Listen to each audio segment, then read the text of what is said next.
माणगावात मुस्लिम संघटनेच्या वतीने बुधवार दिनांक 9 एप्रिल रोजी भव्य मोर्चा व जेल भरो आंदोलन करण्यात आले आहे। माणगाव बस स्टँड पासून कचेरी रोड ते पोलीस स्टेशन पर्यंत भव्य मोर्चासह विविध संघटना एकत्र येऊन या जेल भरो आंदोलन मध्ये सहभागी झाले होते। यावेळी ईव्हीएम हटाव देश बचाव, ईव्हीएम हटाव संविधान बचाव तसेच ओबीसी जनगणना झालीच पाहिजे अशा घोषणा देऊन परिसर दणाणून काढलाय। आज दिनांक 9 अप्रैल को भारत मुक्ति मोर्चा, राष्ट्रीय पिछड़ा वर्ग मोर्चा, बहुजन क्रांति मोर्चा, राष्ट्रीय परिवर्तन मोर्चा और राष्ट्रीय मुस्लिम मोर्चा के माध्यम से आदरणीय वामन मेश्राम साहब के नेतृत्व और उनके सदारत के अंदर ये जेल भरो आंदोलन निकाला गया है।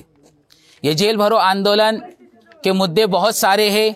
उनमें से एक अहम मुद्दा ये वक्फ का मुद्दा है। हमारा जो संविधान है, भारतीय संविधान, वो हर मज़हब के मानने वाले को अपने मज़हब पर आज़ादी के साथ अमल करने का हक देता है। उसके आर्टिकल 14, आर्टिकल 25, आर्टिकल 26 और आर्टिकल 29, जिसमें साफ तौर पर हर एक धर्म के मानने वाले को अपने धर्म पर आज़ादी के साथ अमल करने का इख्तियार दिया गया है। आज जो ये वक्फ संशोधन कायदा जो ज़बरदस्ती लागू किया गया है, वो उसी मजहबी आज़ादी के अंदर दखल अंदाजी करने का काम करता है। इसलिए कि एक मुसलमान के लिए जिस तरह नमाज एक पवित्र हुक्म है, इसी तरह वक्फ ये पवित्र हुक्म है। और ये वक्फ यानी कि कोई मुसलमान अपनी संपत्ति को, अपनी ज़मीन को अल्लाह के नाम पर वक्फ करता है, उसको न बेचा जा सकता है, न किसी दूसरे उपयोग के लिए उसका इस्तेमाल किया जा सकता है। लेकिन सरकार ने चालाकी और ज़बरदस्ती के साथ इस वक्फ के कानून में संशोधन किया और उसके अंदर मुसलमानों के साथ अन्य समाज के लोगों को शामिल किया है। हालांकि इस देश में अन्य माइनॉरिटी के भी अपने अपने वक्फ के कानून हैं, लेकिन उसमें किसी भी तरह से दूसरे धर्म के लोगों को शामिल नहीं किया गया है। बल्कि अन्य जो ट्रस्ट है, जैसा कि साईं बाबा का ट्रस्ट है, साईं बाबा के ट्रस्ट के अंदर अगर किसी को जिम्मेदारी देना है तो उसको साईं बाबा का भक्त होना ज़रूरी है। तो फिर ये सौतेला सलूक मुसलमानों के साथ क्यों किया जा रहा है कि उनकी जो इबादत की चीज़ है उसमें दखल अंदाजी करने का काम किया जा रहा है। आज के इस कार्यक्रम के माध्यम से हम सरकार से, शासन से, प्रशासन से आह्वान करते हैं कि वो इस मामले में दखल ले और जो 2025 का वक्फ का कायदा जो असंवैधानिक है उसको वापस लेने का काम करे। अन्यथा अगर वो वापस नहीं लेते हैं तो ऐसी सूरत में आने वाले समय में तीव्र आंदोलन की घोषणा की जाएगी और उसके लिए हम हर एतबार से अपनी कुर्बानी और बलिदान देने के लिए तैयार है। जय संविधान, जय भारत। धन्यवाद। संवैधानिक तरीके से, क्योंकि हमारा बैलेट पर विश्वास है, बुलेट पर विश्वास नहीं है। ये लोगों का ईवीएम पर विश्वास है, बुलेट पर विश्वास है, इसीलिए हमारे लोगों की वो हत्याएं करते हैं।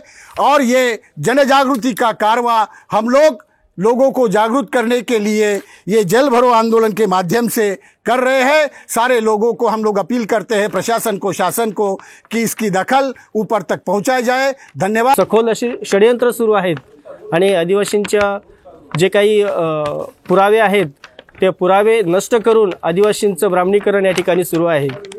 म्हणजे आदिवासींना जो आज इथला मूळचा रहिवासी आहे, जो मालक आहे या देशाचा, त्या मालकाकडे आज 49 वर्षाचा पुरावा मागितला जातो, ही खूप मोठी खेदजनक बाब आहे आणि याचा पहिला मी जाहीर निषेध करतो। त्याच्यासाठी हे जेल भरो आंदोलन आहे। साथीहो, या ठिकाणी सर्वांनी या आंदोलनाला जाहीर पाठिंबा द्यावा असं मी सर्वांना आमंत्रण करतो, हे देतो आणि आवाहन करतो आणि थांबतो।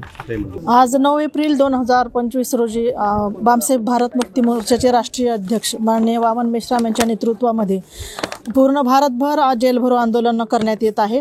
त्या जेल भरो आंदोलनाचे प्रमुख काही मुद्दे आहेत। त्यामध्ये एक मुद्दा आहे ईव्हीएम हटाव देश बचाव।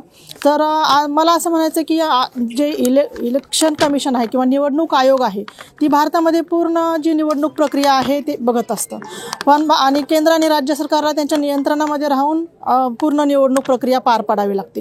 पण आज 10 वर्ष झालं भारत मुक्ती मोर्चा बामसेफच्या माध्यमातून आम्ही EVMच्या विरोधात आंदोलन करत आहोत. आम्हीच नाही, बाकीचे बरेच संघटन रस्त्यावर उतरलेले आहेत. मागे आम्ही निवडणूक आयोगावर पण मोर्चा घेऊन गेलो होतो 31 डिसेंबर 2023 रोजी. पण भारतातील लोकांची अजिबात इच्छा नाही की EVM मशीनच्या माध्यमातून निवडणुका व्हाव्या. तरी पण निवडणूक आयोग त्यांच्यावर हे इलेक्ट्रॉनिक वोटिंग मशीन का थोपत आहे, हा आमचा सरकारला सवाल आहे. आणि EVM मशीन जर चोर आहेच, पण निवडणूक आयोग हे चोरांचं सरदार आहे. आणि आमची अशी मागणी आहे की EVM मशीन ताबडतोब बंद झाली पाहिजे. त्यामुळे लोकतंत्र धोक्यात आलेलं आहे. आणि दुसरं असं की जे जातीनिहाय जनगणना झाली पाहिजे, ही दुसरी मागणी आहे. कारण ब्राह्मणांच्या बापाने जेव्हा संविधान लिहिलं तेव्हा आम्हाला अधिकार नाही दिले. 85% लोकांना, भारतातल्या मूलनिवासी लोकांना आम्हाला गुलाम करून ठेवलं. पण आमच्या बापाने जेव्हा संविधान लिहिलं तेव्हा ब्राह्मणांना पण अधिकार दिलेत, आम्हाला सगळ्यांना पण अधिकार दिलेत. पण जे अधिकार ब्राह्मणांना 3.5% दिलेत त्यांनी तेवढेच घ्यावे. पण ते 3.5% ब्राह्मण जवळजवळ 79% आरक्षणामध्ये, सरकारी नोकऱ्यामध्ये किंवा प्रत्येक क्षेत्रामध्ये त्यांचंच पूर्ण कब्जा झालेला आहे. आणि म्हणून आमची अशी मागणी आहे की जातीनिहाय जनगणना झाली पाहिजे आणि जिसकी जितनी संख्या भारी उसकी उतनी हिस्सेदारीच्या त्यात सगळ्यांना आरक्षण मिळालं पाहिजे. संसदेत, सरकारी नोकऱ्यांमध्ये, सगळीकडेच. ही दुसरी मागणी आहे. आणि तिसरी मागणी प्रमुख आहे की ज्या महापुरुषांचा आमचा अपमान होत आहे, तर हे का करत आहेत? कारण हे ब्राह्मणांचे महापुरुष नाहीत, हे आमचे महापुरुष आहेत. आणि ब्राह्मणांचे जे महापुरुष आहेत त्यांनी जर माफीवीर असले तरी त्यांना डोक्यावर घेऊन नाचलं जाते.